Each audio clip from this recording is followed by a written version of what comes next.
From UFOs to psychic powers and government conspiracies, history is riddled with unexplained events.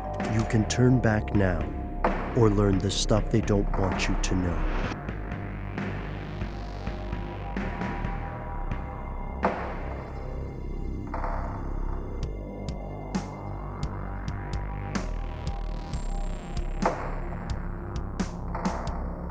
Do you guys remember a weird-ass thing called Photomat? Yes. Do you remember this? Wait, I mean, there is the Photomat, which is like, what they used to call the place where you go get photos printed and duplicated. But what is Photomat? Was this like some sort of proto-app of some kind? No, it's the No, kiosk. Little tiny Yes. room. Yeah. Yes. They were on Yes. the way out, I think, by the time I would remember them. I remember hearing of them and then seeing them in media.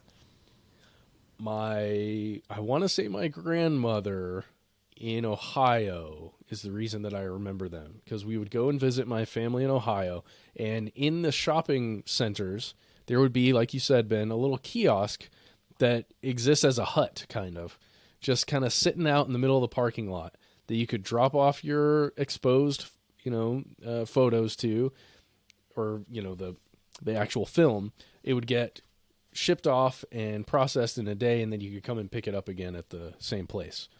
Well, just keep that in mind, that image in mind, as we hear from Graham. Hey guys, so I was talking to one of my buddies today, and it reminded me of something that you guys might find very interesting. So when I was a kid, my grandmother called me and asked me to come up to her house. She had something to show me on her VHS player, and she popped in the VHS, and it turned out to be an episode of the TV show America's Most Wanted. So my grandfather was the subject of this show, America's Most Wanted. And it's a very interesting crime tale. His name was Clifford Carroll Graham. He was the founder of an old drive-through photo developing company called Photomat. And then once he developed Photomat, he got into various different business ventures.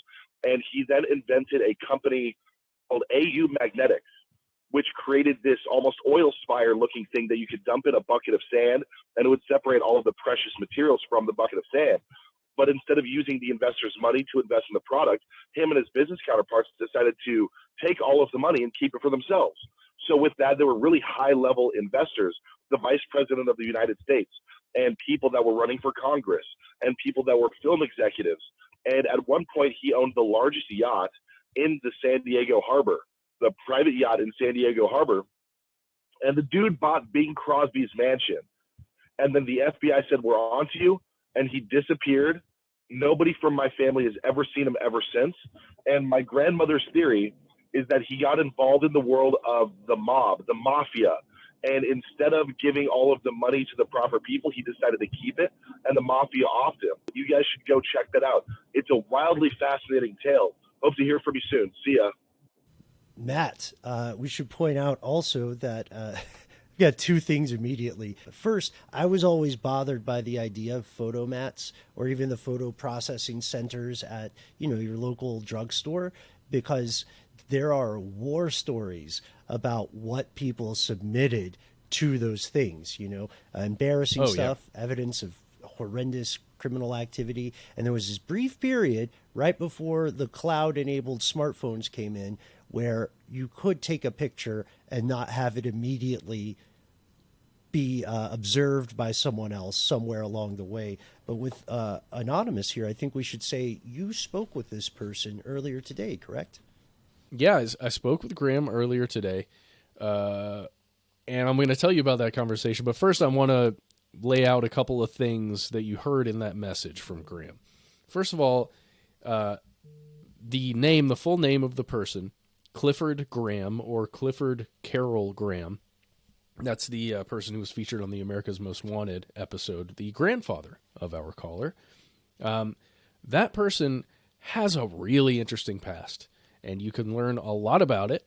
There are numerous places online you can go to right now, such as the Los Angeles Times, which has an archived article from 1986 titled "Financier Indicted in Mineral Scheme, Clifford Graham, Missing Since 1985, Charged in $13 million Gold Operation." There's stuff in Newsweek you can read right now, with an article titled All That Glitters from 1996. Just all kinds of really interesting stuff that you can read right now if you wish to go check this story out that was described to us. Graham mentions, I think, a vice president of the United States that was caught up in this. I have to make a slight correction there. This person was never holding the office of vice president of the United States, but there was a candidate running for the presidency who was caught up in the whole scheme and was an investor. That person was Jack Kemp, who was running with Bob Dole for the presidency. Bob You guys Dole. remember those two names? I remember Norm Macdonald. That's all I remember too. That's all I remember is Norm Macdonald. R.I.P. Surely Bob Dole has passed as well, right? He had to. He was already like 100 back in those days when we remember him. Yeah, Bob Dole. Bob Dole did pass away quite recently, December 2021. No way. Yeah, yes way, Ted. That's right around the time Norm Macdonald I died. know. It was a real Cloud Atlas moment for them. But also, the weirdest thing about that, whenever somebody brings up like a Bob Dole or something for me, is that Henry Kissinger is still alive. That has nothing. It's weird, right? It's weird that he would. Anyway, that's a story for another day. So, Matt, you asked Bob Dole. We remember Bob Dole. He was taken in by the scheme. No, not Bob Dole. He was running for president. His vice presidential candidate, or the person who would have been vice president had he won, was a guy named Jack Kemp. And you can read in that Newsweek article, All That Glitters, about Jack Kemp's he had a friendship, apparently, with Clifford Graham, as well as many other people. Ben, you mentioned that I talked with Graham, the caller, earlier. Coming out of my brain fog here. And Graham mentioned to me other weird connections that this guy, his grandfather, had in Sacramento and San Diego specifically. Do you guys remember Jack LaLanne? No, but I like Is the he a television personality of some kind? What was his deal? He was a television personality, fitness guru, if you like. He was like, he's remembered now as a guy who had a television show. It was one of the first of its kind, where he would show you workout techniques while from your television, and then you at home would work out with him. I remember his face now. Yeah, He's got a show called Beefcake. yeah. I just love the word. I love the word beefcake. Has he been dramatized somewhere though? I feel like I've seen him in like as a character in like a Once Upon a Time in Hollywood-esque thing. He was definitely like one of those guys who would play himself in things. Mm-hmm. Oh yeah. Jack LaLanne, like worldwide renowned guy for fitness, and for health and stuff like that. But this dude was friends with Jack LaLanne, and because Clifford, that's his name, he was a bodybuilder around the same time with Jack LaLanne. They became friends down there in San Diego.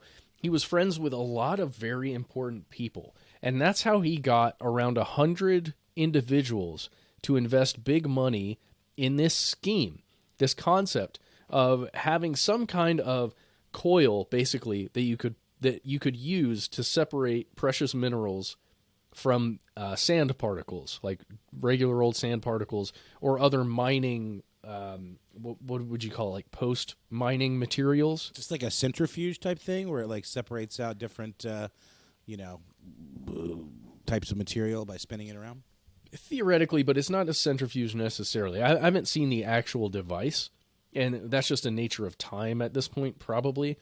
It was a device that was supposedly developed in the 1980s by this company that Clifford started called AU Magnetics, and you can read about this supposed company that they created. It's like, it reminds me just of one of these companies that gets a lot of early stage funding, and then just before it's about to come out, it just collapses in on itself. Almost, but it's because the technology is too good to be true. It's like a company is developing tech that may possibly do something in the future, but it's nowhere near there yet. And a ton of people get excited about the possibilities of this thing, but that money is not going to go anywhere in the end because it's just not possible yet. Yeah, like that. What was it? The blood testing debacle that was recently. Yes. Or for anybody who wants a really wild ride, check out, no spoilers, but check out the Dale Carr saga on car stuff. It is, even if you don't like cars, you're going to be amazed. But yes, this happens. People get built. It's Or it's the one of those things Nikola, where- the Nikola Right. electric car is the same thing. But it's one of those things where it's like they have maybe a prototype of some kind, or maybe it's not even a real prototype. It's actually just like a working model of some kind or a scale model. And they're hoping that if they get enough interest, they'll have enough of the funds to actually make the tech real. But Yeah. it's all kind of blue sky and bullshit, isn't it? It's just a weird tale, and you can dive into it. Guys, I think we should for a full episode, just because this kind of thing, it's something that happens nowadays. And also, this guy has a really interesting story. The FBI was on his heels at all times, apparently, at least according to Graham. And he carried a gun with him at all times. And he may have had some kind of organized crime connection or activity going on, at least according to his grandmother, our caller's grandmother. He was also really good friends with a group of people who started Gold's Gym. Do you remember Gold's Gym? Sure. Muscle Beach, baby. He's also the founding member of the President's Council on Physical Fitness.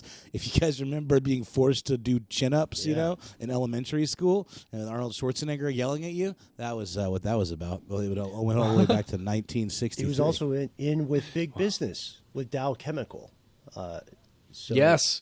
Some family members of Dow Chemical actually put money into this AU magnetics It's the thing. Madoff thing. Never, if you're going to execute a grift, you got to be very careful which wealthy or ruling class people you swindle, right? Because like if Bernie Madoff was just ripping off poor people, he would have a couple of islands now.